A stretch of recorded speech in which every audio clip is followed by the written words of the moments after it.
This is a giant, custom-built, privately owned skate park that sits on 5 acres in the middle of the desert, right in the middle of Las Vegas and Los Angeles. There's an old dilapidated house on the property, there's the skate park obviously, and there is an abundance of land. Yeah, and did I mention that my friend bought it? My friend bought the entire skate park and the land. That is a crazy, crazy sentence to say. All right, let's rewind like 4 hours. I'm trying to think of things that are gonna be fun on 5 acres of just flat desert land. I was thinking like the dirt board and the mountain board, but it's flat, so you can't get speed. That's what we need. All right. I think this is the controller for it. Skateboard, RC, monster truck, controller, charger, and water. As far as I know, that is hopefully everything we'll need for a day in the desert. And just like that, we set out on the little over 2-hour drive to essentially the middle of the desert. We started driving and driving and driving and driving some more, and then some more driving. And then we started getting to a little bit more rural areas, and you could tell that the desert was coming up. And before you knew it, we were in the middle of nowhere. There it is. I see it. You can see like the concrete and the blue paint right there. Yeah, there it is. Dude, that looks so crazy. All right, the gate is open. Here we are. Oops. I obviously have full permission to be here, and Corey's gonna be here in like 10 minutes, but I still feel like I'm trespassing for some reason. This feels surreal that my friend owns this. In a bit, Corey's gonna go through and actually give you some of the backstory for the house and the property, but as I was going through this footage, it looks unreal, and I can honestly say the footage doesn't do it justice. It is as crazy as it looks, having this be legitimately in the middle of the desert, in the middle of nowhere. As of now, the skate park is very heavily transition based, so I am pretty out of my element trying to skate it, as you'll see later in this video. That being said, it is a hell of a lot of fun. I think you guys are gonna enjoy this one. Okay, I'm gonna go on a little bit of a rant or a tangent here, but I don't know how to put it into better words, but Corey is like the definition of what I want to be. The Airbnb up in Big Bear, for example, it had been an idea of mine for, I want to say like 4 or 5 years now, because I love going up to Big Bear. I never really like pulled the trigger on it. I didn't have the balls to do it, whatever. And then Corey did it. He got his Airbnb up there, and I went there, I experienced it. I got to ask him all the behind the scenes stuff, how it works, and that inspired me and helped me pull the trigger to do it with Taylor in my Airbnb. And then vacant land in the desert. I literally have Google searches from, I want to say over 5 years ago, before I even moved out to LA, of searching for vacant land in the desert, because you can get it for way cheaper than you can, in a city or whatever. And I had this far-fetched fantasy of buying vacant land and building like a drift track or a skid pad, a skate park, renting it out, doing events, like all that stuff. But again, it was just like a pipe dream. I never did it, and then Corey did it. Corey, like, he lives my dreams, and I get to live them through him, because I don't do them myself. But yeah, this is so sick to me. And I'm so glad that Corey's able to do stuff like this and pull the trigger, and he's allowing me to experience it with him. He's gonna be here. He's gonna talk more about it. This shit's so sick to me, though. I've been here once, and I've just rolled around the park. Nothing crazy. I haven't even really explored just the land. Like, I think that's on his property. Looks like there's some jumps over there. There's whatever these little sheds are. I can't put it into words, and I'm sure there's so many people watching this video that live somewhere rural that would kill to like live in a city, But like living in a city, having space, having like I can do that and no one's gonna care. It looks like this is kind of the remnants of like dirt jumps for bikes or motorcycles or whatever. Corey just got here, so I guess I'll have him give us the tour. Oh, he brought his puppy dog too. First of all, hi. Yo. What's up?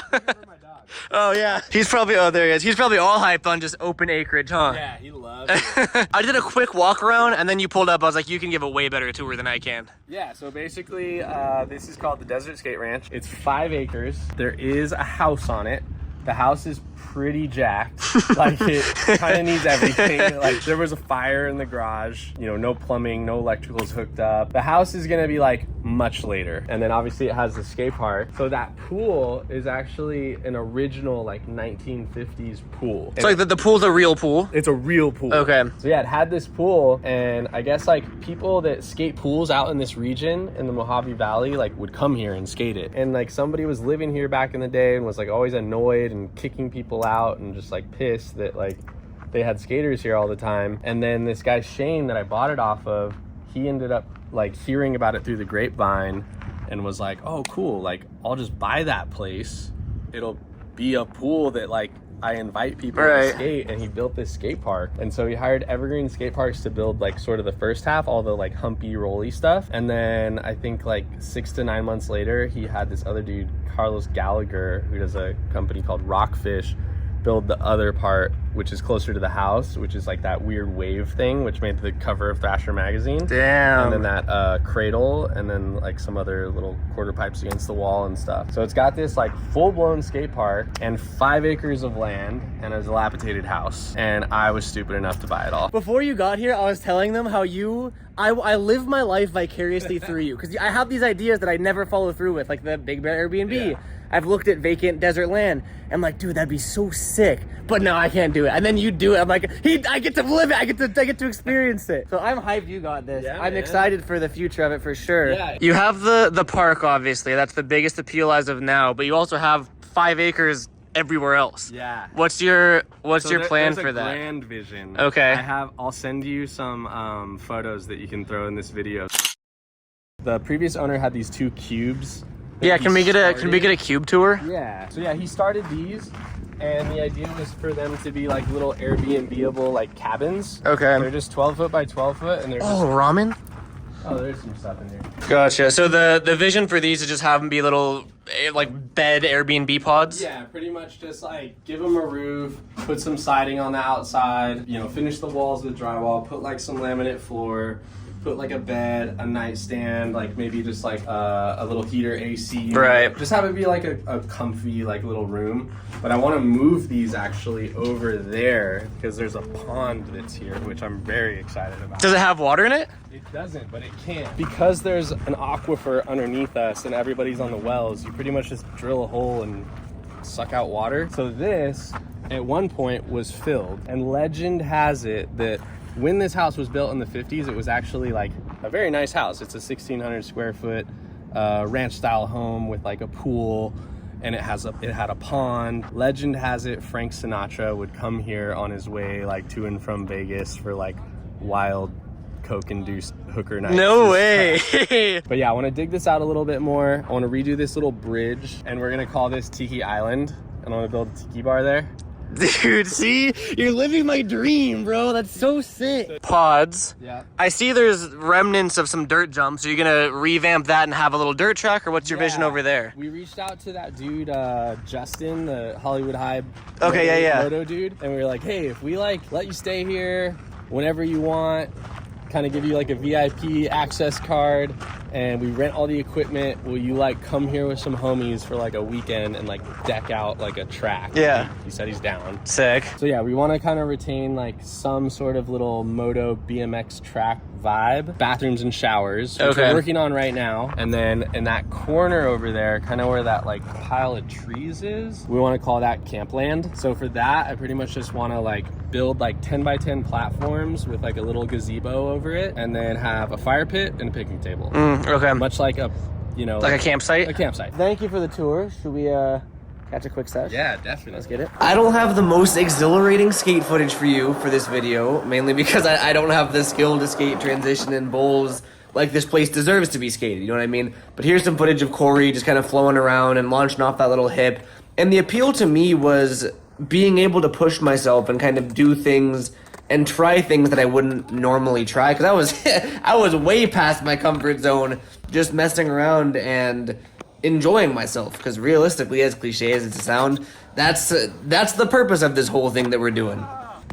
Smart skater! My only trick on that thing. So yeah, I was just going around skating the entire park, trying to feel comfortable with things I normally wouldn't feel comfortable with. And I think one of the cooler things was just the surrounding scenery, like being around this beautiful desert landscape with this crazy skate park in the middle of it. It is a surreal feeling that I've never really felt before. We tried to skate this gap, but this gap was bigger than we thought. I'm not gonna lie, that is a bigger gap than I thought. That's like a good 6 feet. You think so? I mean, a board is like 30, 32. Yeah, I guess it looks so much smaller. Yeah, like, is it easier to bash or like tail or lip? That's what I'm trying to figure out too. I'm like so out of my, cause I skate street, so I'm so out of my element, but it's fun to like push myself. Yeah, dude, that's a launch. Yeah. Like once I get in, you have, what, barely any time? Oh, he's coming.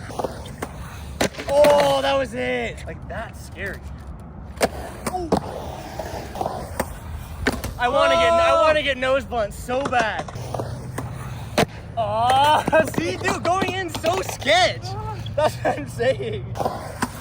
Oh. No. Oh, sick little 50-50. Oh, did it go in the puddle? It like, Oh. it's like a ghost ride 50, and I was like, come on, move. And it just went straight through it. Right in it. I really wanted to get that gap to nose blunt on the back quarter pipe there. I kept getting into disaster and could not for the life of me get into the nose blunt, and it was scary. Finally, I got this one, which I thought was it. No way. All right. And then the next try, I knew I had it. Success.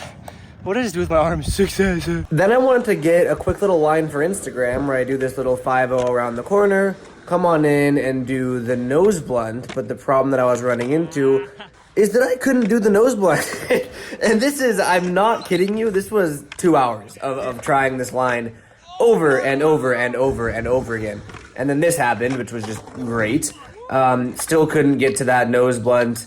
And again, it was supposed to be like a quick little, hey, Corey, can you film this really quick? And it took 2 hours. And you know how skateboarding is, where like once you're in too deep, you can't really stop trying it. So we both were in too deep. Me mainly. Corey was kind enough to film the whole thing, and then eventually I had to substitute the nose blunt for a disaster, which kind of sucked, but we were wasting daylight. And I did end it off with a cool little backside flip over the pyramid thing, or whatever that's called, so that felt cool. But then this happened. I literally asked Corey, I was like, hey, can you film this line really quick? I just want something for Instagram. Took what, 2 hours? Yeah, basically. They don't have to know that. What? When? How? I don't know. Was it in your pocket? Yeah, I was skating with it in my, damn. I made it, what, a year without cracking the phone, and of course I cracked it, not even dropping it. The camera's fine, but the back of it shattered. Anyway, I don't skate transition, so that worked like a whole new muscle group that my body's not, like I feel like I'm gonna be very sore even though I only skated for 2 hours. That was one half of the skate park. We still have all this. I don't skate pools. I actually don't think I've ever skated a real pool, so this will be embarrassing. My brain just automatically goes to olling the stairs. I don't think that Tiger's supposed to skate pools, but that's what my brain wants to do. No, I don't think these are meant to like do tricks down. So what, there's rules in skateboarding? I don't believe in rules, Corey! Yeah, with pool skaters. You're an old crusty pool skater now. Oh, I forgot I'm Hesh. I'm a Hesh core skateboarder.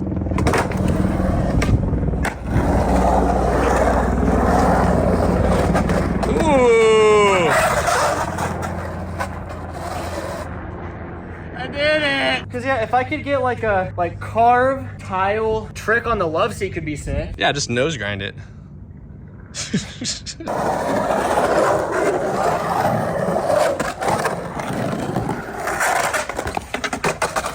Yeah, that's kind of it though. It's like you hit the back, you hit a sidewall, you hit another sidewall, and then you kind of hit the back again. I want to try to get just a trick, like something on that. Dude, this isn't like the barracks, man. Ow! Ugh. Oh my god, all right. Whoa, whoa, whoa, whoa! I think I'm gonna leave the bowl, Corey. Yeah. I don't think I belong in here, man. My poor board, bro. Thing's been through a lot today. Oh, that thing looks crazy. This thing's fully actually vert, huh? It's like 6 feet tall. But like a foot or two of vert? 2 feet of vert. That's crazy. Oh, big street skater. Big street skater.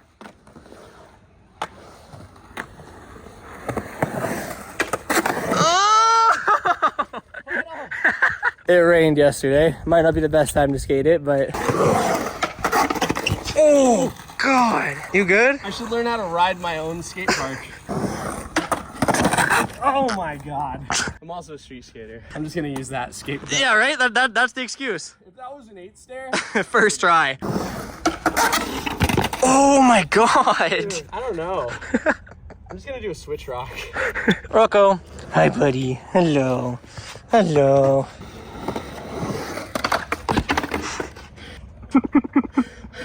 Why did I pick the start on this side?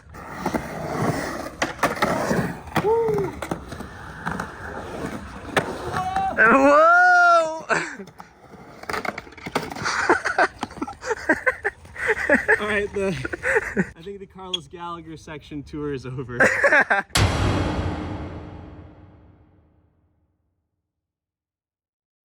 We had a dumpster here, and that's where most of the nails and stuff should be. Okay, so I'm probably fine. You're probably good. Okay.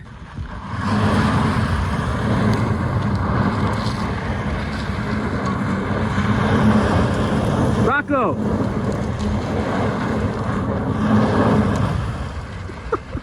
Dude, the first turn you did, my heart dropped because I was like, the pole, the power!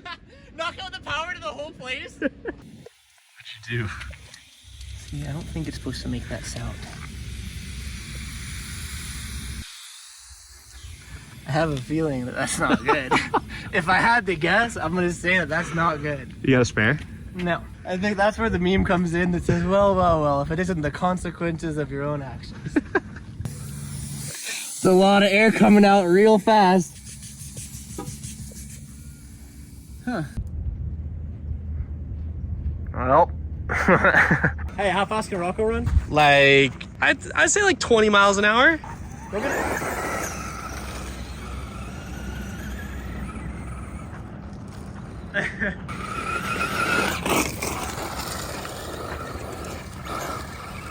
No! Did I land it? Oh, I landed it!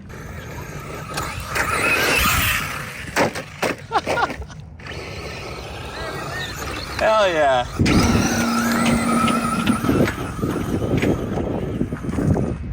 Try to mimic your donuts. That's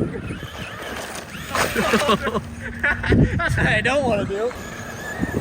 See, that's what I should have done. Yeah! Look, I didn't get a flat from that. This thing's more reliable than a Tesla. As far as I remember, this thing's pretty durable, so I think you can kind of just like send it. Oh! I thought I was going straight through your windshield. Let's get one out of that where you were doing like the disaster? Yeah, disaster land.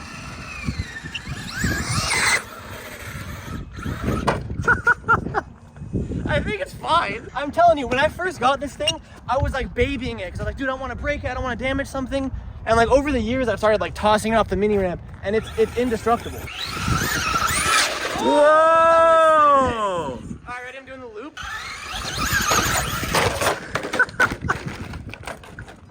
And he sticks the landing. All right, I gotta go. This is probably the first time in my entire life that I've wanted a tow truck to take a while because we still have like content to film and like skate and hang out. They were here, and we're in the middle of nowhere. They were here within 3 minutes. I called AAA, like, oh, perfect, we're down the road. They were here in 3 minutes. We're like 25 miles from like anywhere. The nearest hospital, the nearest fire station. The tow truck dudes were super cool. We were laughing about how they were able to get there so fast because we thought it was going to be like a 2-3 hour wait. But we loaded the car up and they towed me about 45 minutes to the nearest tire shop. It was also in the middle of nowhere. I got a cheap little $40 used tire thrown on there and we were good to go. I got that dude was super cool. Got a new, damn, I just realized, broke my iPhone tripod, cracked the back of my phone, board in the pool, waterlogged, flat tire, completely my fault, but flat tire, and yet still a really good day. Today was fun, man. I had a lot of fun today. It was a little bit cut short because of my idiocracy. That being said, make sure to show Desert Skate Ranch some love on Instagram. It's just at Desert Skate Ranch. I will put some text on screen. It's Corey and his friend's project. Like he said, they have some big plans for it. I'm super excited for it. Show him some love. If you know anything about Corey and the people he's working with, it's gonna be sick, you know? That being said, I'm got a 2-hour drive ahead of me to get back home, and then probably gonna have dinner with Taylor and relax. So thank you for watching. Peace out.